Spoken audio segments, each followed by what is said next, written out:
Kindred UMC live show features adults discussing adult topics, occasionally with adult language. It may not be suitable for young viewers. Please use discretion before watching. Hello all, we're back again, once more, with the Kindred UMC live show, coming to you not live, but pre-recorded, from Kindred Studio A, aka my front room.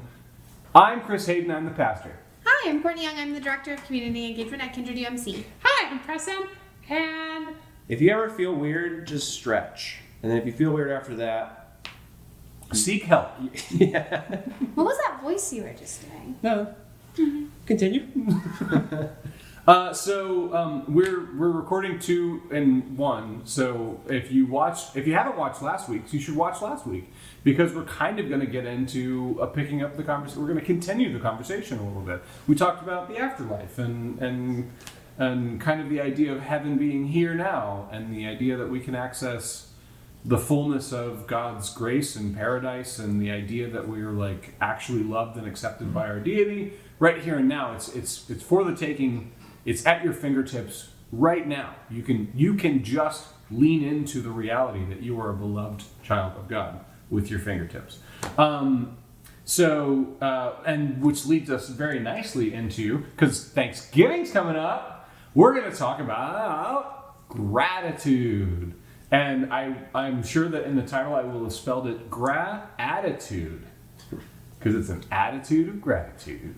Welcome to Sesame Street, everybody. Okay, boomer. It is an attitude of gratitude. I don't like the cliche of it, but we will talk about. It has to work. I think this is one of those rare cases where the cliche actually speaks to something that's very true. It's just such a boomer phrase. Don't shake your head. It's such a boomer phrase. We just did invulnerable, You're and you're like, aging yeah. You're aging yourself. I should just call the video "New Documents Prove Trump was out to get us with COVID" or something like that. Doctors hated that. Well, that's on par with GrAttitude. That'll get us some likes. Invulnerable's pretty bad too, but I rolled with that one. You're bad. Okay, so we're going to be reading from the Gospel of Luke, chapter 17, verses 11 through, I can't remember, 18, I think? 19? I don't know. Until I stop. And this is a parable not a parable, this is an excerpt of Jesus acting in a very miraculous way with a group of people. So it goes like this. On the way to Jerusalem, Jesus was going through the region between Samaria and Galilee.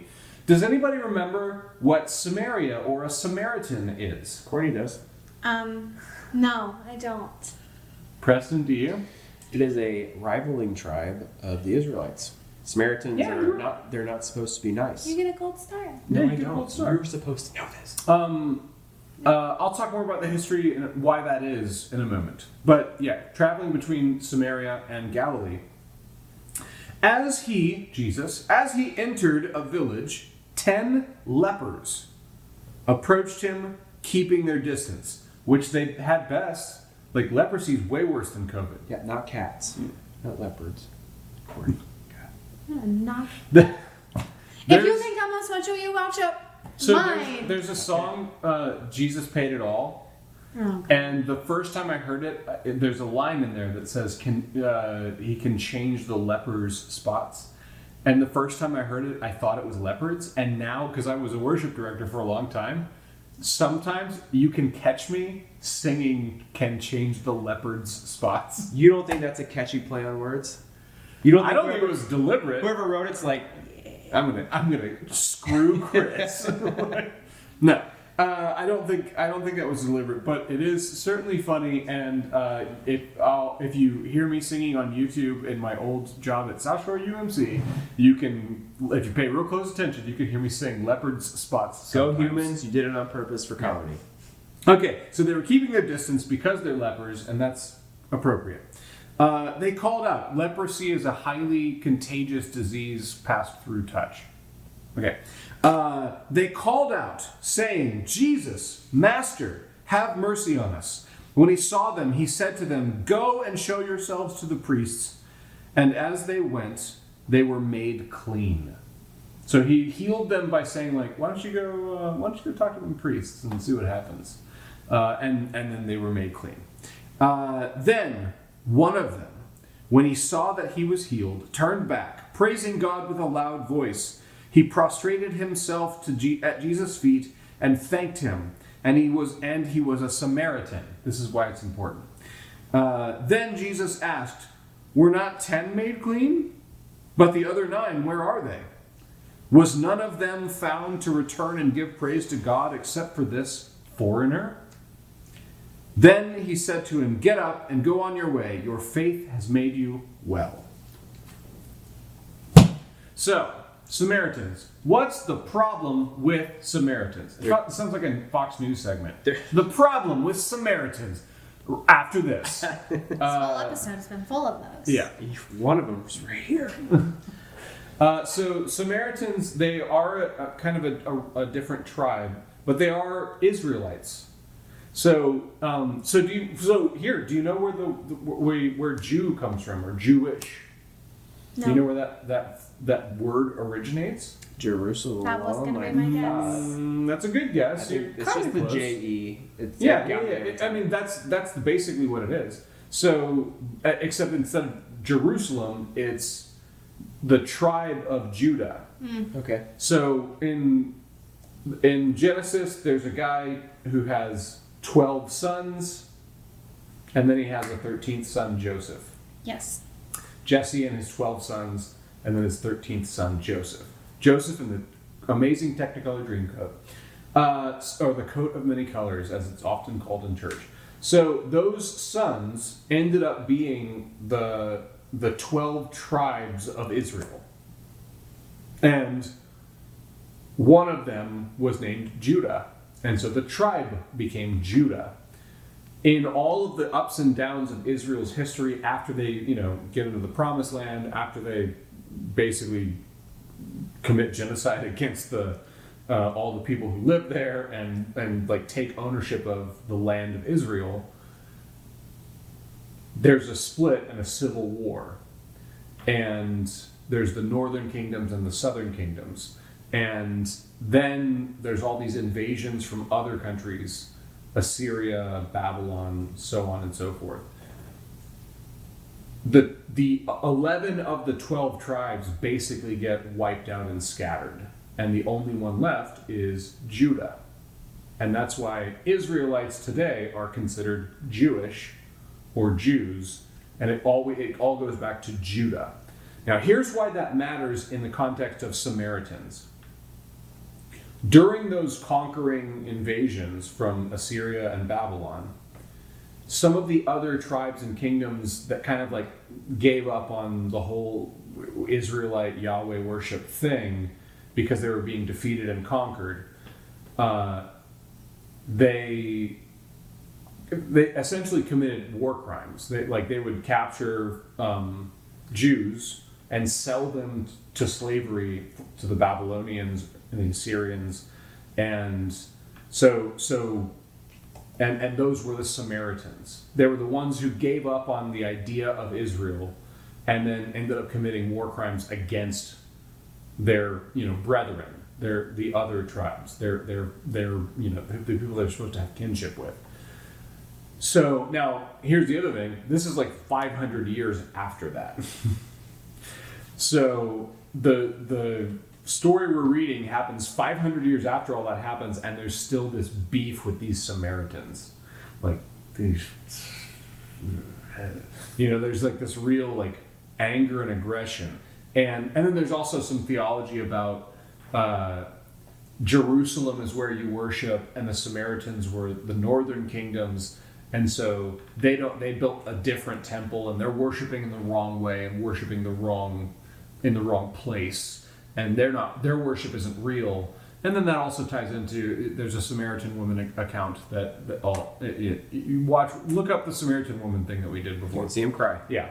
Yeah, I love that. It may be my favorite like text from Scripture.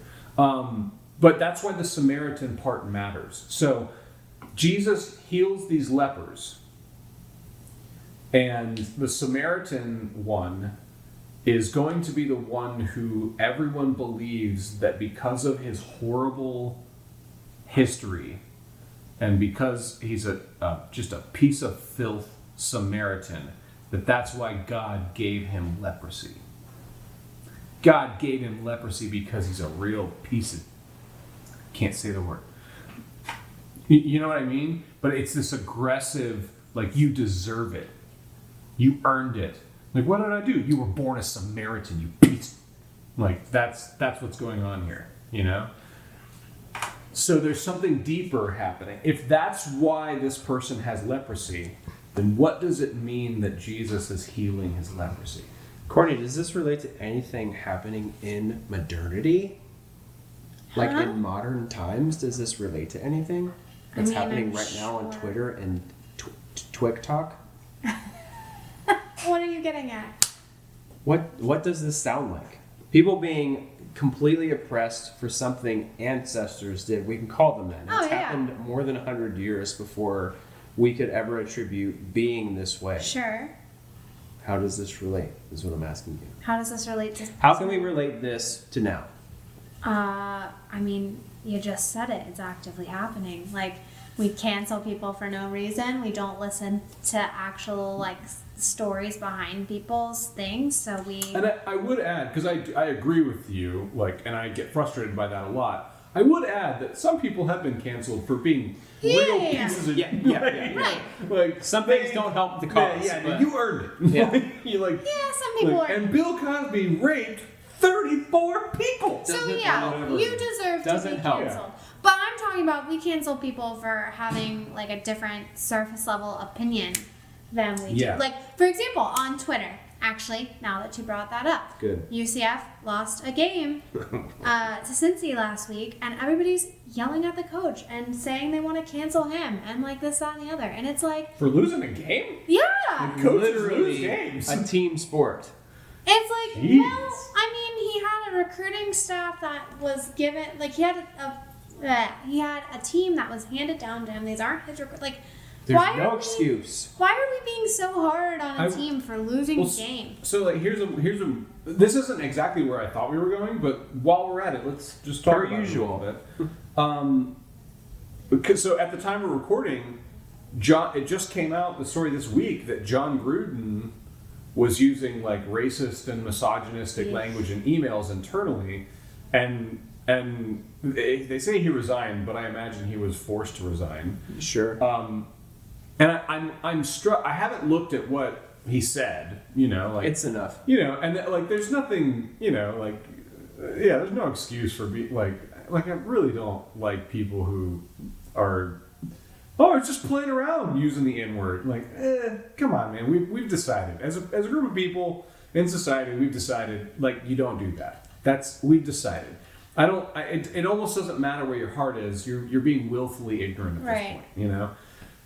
So like, but I'm also there. But there's so that like I don't have a problem with a person being fired for being racist and misogynistic and homophobic. Like that makes sense to me, of course.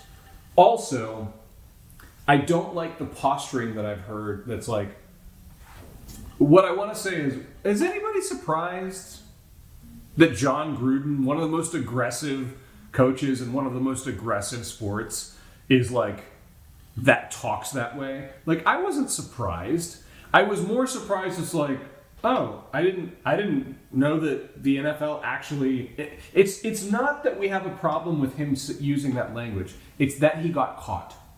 The NFL fired him because he got caught. Because I guarantee there are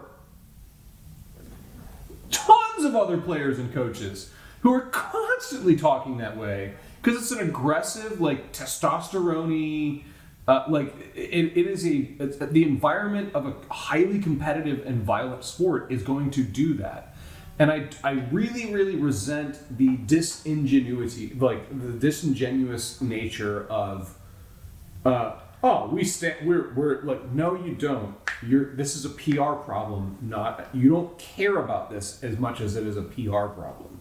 And I don't like when we start to pretend that these corporations and these giant conglomerates that are just designed to make millions and millions and millions of dollars actually have a heart. They don't. And like to quote, Aaron Sorkin wrote a great line. He was talking, one of his characters in one of his shows was talking about corporations. And he's like, well, so what's the difference between corporations and people, or something like that? And he's like, have you ever held the door for someone? Yeah. Did you charge them for doing it? No. That's the difference. Like, that's the difference. Like people have some kind of a conscience and some kind of a social responsibility, and corporations don't. And I don't like when we pretend that they do. I don't like it. Anyway, we're supposed to be talking about gratitude. This one guy came back. He was grateful. Sheesh. John Gruden came back and said, thank you. So to go back to the Samaritan thing. So this guy's a Samaritan. He's been told his whole life that he's a piece of filth, a worthless, and then he gets leprosy, confirming everything he's been told his whole life. You are a piece of filth. God doesn't love you. God hates you, and that's why you've got this. You earned this, and you deserve this. And he's in a group of 10, but the 9 other people that have also contracted something to be related to filth, but the one in there that they can all lay blame on, while there are 9 others right next to him. Right. Well, so there's something else happening with, it's not just about the physical healing that Jesus is doing. If the belief is that you earned this because of your dirty, sinful dirtiness, and Jesus says, you're clean now. Your faith has made you clean. There's something else going on. Jesus is demonstrating a power and an authority to forgive sin. He is acting on the behest of God the Father, Yahweh.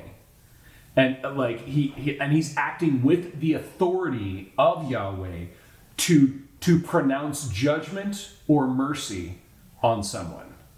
And so and we see this there's plenty of stories where all of the Pharisees and all the priests and all the there's the also other 9. Well, there's also something very interesting about, he tells them to go to the priests. He's like, yeah, show them. Show the higher ups who say that you're a worthless piece of filth and that you earn this. Go show them what you are. Like he doesn't say like go to the pool and clean yourself, or go home, you're made clean. He says go and show yourself to the priests. Why is this making you nervous? I don't know. Why is this like causing? I don't know. Why is it making you nervous? Well, hang on. That's not what I'm asking to like invite a conversation. Oh, really? Why You're is being nervous about it, sounded. Cool. Why is the one, to use another parabolic metaphor, why is the one out of the 99 make me feel so much more love towards humanity than caring about the rest? Because that's the whole point of the story. Like, that's exactly the point of the story.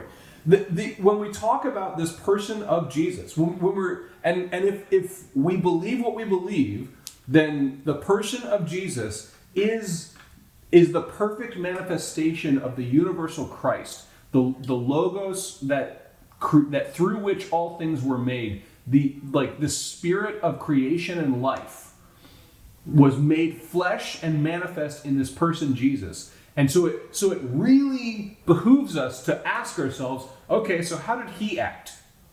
How did he treat people? And this is how he treated people. He took the worst pieces of filth who were told their whole lives that they don't mean anything and that they'd earned all the bad, horrible things that had happened to them and that God doesn't love them and that's why he struck them down. He took them and healed them and also used that healing as a show of force against the voices that were saying that.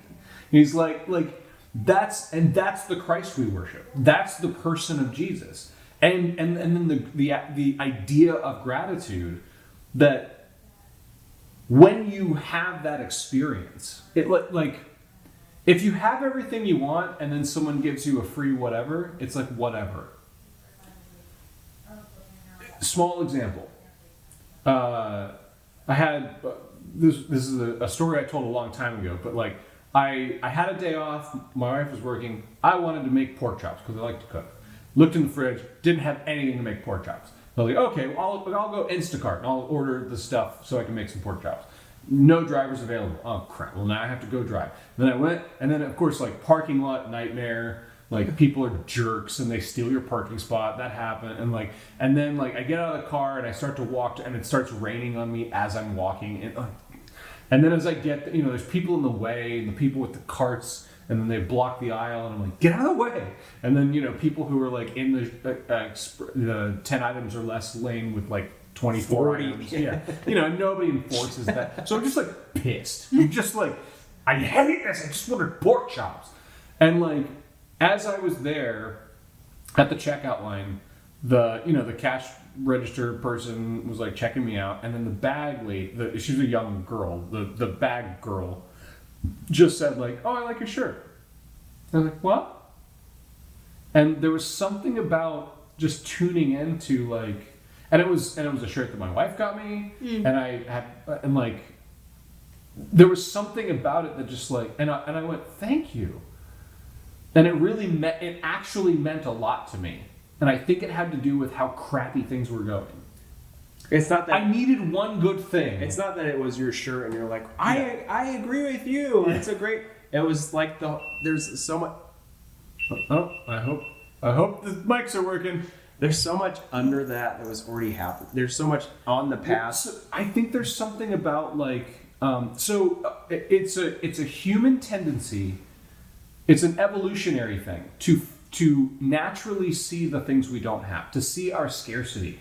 And it's necessary when especially, we live in a land of abundance in the United States. We have everything we could ever want most of the time, and it's at our fingertips. We can I had to get bug spray, and rather than go to the store, I ordered it on Amazon because it'll be here tomorrow. That's where we live. And so, but our brains are still focused on what we don't have. And you see this all the time, people who win the lottery and they ruin their lives.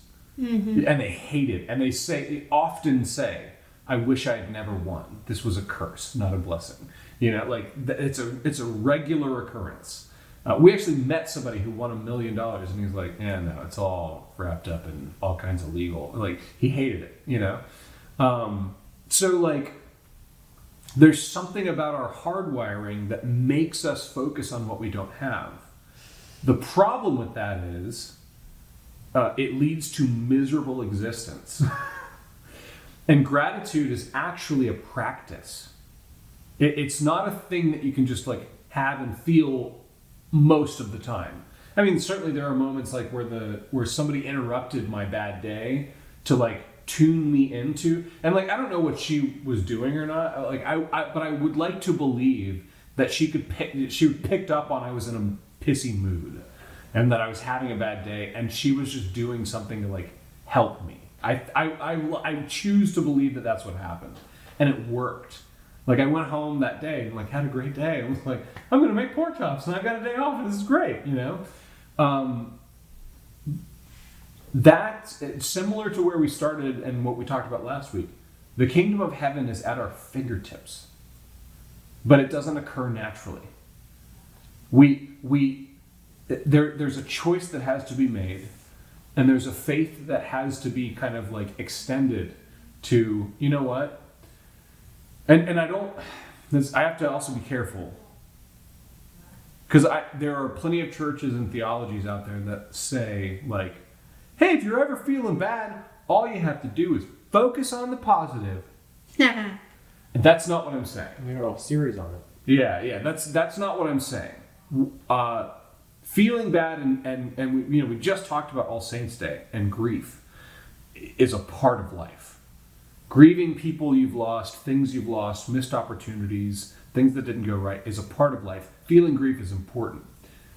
The danger of it is when we start to when we get hyper-focused on the things we don't have or the things we've lost. What gratitude allows us to do is not to not feel bad, but instead to couch the grief in a larger context of what's actually happening, which is we are all covered and surrounded by grace and a God who loves us and a God who wants to provide. And surrendering to the I have everything. What do I have, or what do I lack that I don't have right now? You know, I have a full belly. I have shelter over my head. I have friends and family. I have plenty of things that I can be grateful for. There's nothing I need that I lack. There are things I want, and there are things that I've missed out on. There are things that I wish were better, and I feel bad about those things, and that's fine. But that also doesn't live on its own. It lives within the context of, I also have everything I need. And I'm surrounded by love and grace all the time. So practice gratitude. And we'll also have an opportunity to talk more about that, because we're going to do just a couple weeks on gratitude for Thanksgiving. So that's not the end of the conversation, but we are at the end of our time. So may the Lord bless you and keep you. May the Lord make his face to shine upon you and be gracious unto you. May the Lord lift up his countenance upon you and give you peace. Amen. I'm grateful that the mics worked. I hope they worked.